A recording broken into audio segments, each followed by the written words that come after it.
বুঝছি তোমার কি করতে হবে।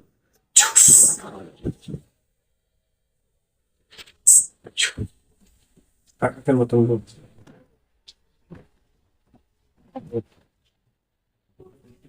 কাকাকের মতন বলছি। হ্যাঁ,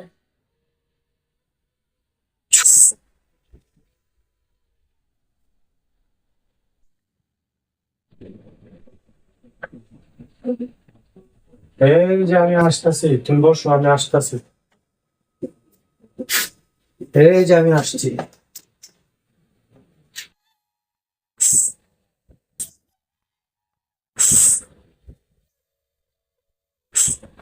ওই দরকার সাপ তো ওই জায়গায় নাই।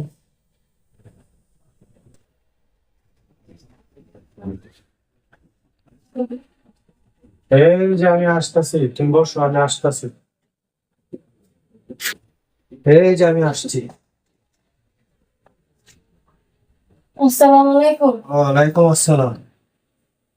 তুমি কিছু কি ভয় পাইছো? আমি ওয়ালের ভিতরে থাকি। না, ভয় পাইছি কি, আমি তো বসে আছি অনেক। আমার অনেক শত্রু আছে, আমি রুগে আসলে আমি এই ওয়াল থেকে বেরিয়ে আসি। আমি ওয়ালের ভিতরে ছিলাম। ও আচ্ছা আচ্ছা। হ্যাঁ বলো, খুলে বলো, তোমার কি কি সমস্যা? দরবেশ সাহেব, আমার সমস্যা হয়েছিল গিয়া, আমি এক প্রতারকের হাতে পড়ছিলাম, প্রতারকের হাতে পইরা বিয়ে হয়েছিলাম। হুম। সে তার বউ আছে, সে আমার সাথে বাটপারি করছে। আমি ব্যাংকে চাকরি করতাম, সব টাকা পয়সা সবকিছু নিয়ে গেছে আমার কাছ থেকে। ও, তাহলে তোমার টাকার প্রতি লোভ করে সে তোমার বিয়ে করে টাকা পয়সা নিয়ে গেছে না? হ্যাঁ, এখন তারে আমার দরকার, তার আইনা দেন। এটা কোনো ব্যাপার না, এটা এখনই তোমাকে আমি এনে দিতে পারবো। মাগার, তুমি আমার একটা উপকার করতে। কি উপকার? তুমি যেহেতু ওই ছেলের সাথে অত কিছু করছো, আমার একটু মনটা খুশি করে দিল, আমি তোমার সব ব্যবস্থা করে দেব। বুঝছো? তুমি যদি সেটা যা কিছু করছো না, যেন একটু কিছু আমাকে খুশি করো, তাহলে আমি সমস্যা সমাধান করব। আচ্ছা, এটা কি বলেন, এটা কি সম্ভব কোনোদিন?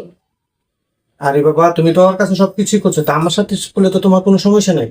আপনি তো দরবেশ, আর ওটা তো আমার জামাই। ও, তাহলে তুমি এই কথাতে রাজি না? না। ও আচ্ছা, বুঝছি তোমার কি করতে হবে।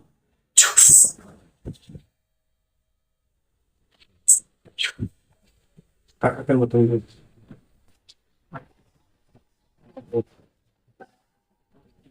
কাকাকের মতন বলছি। বুঝতে পারছো?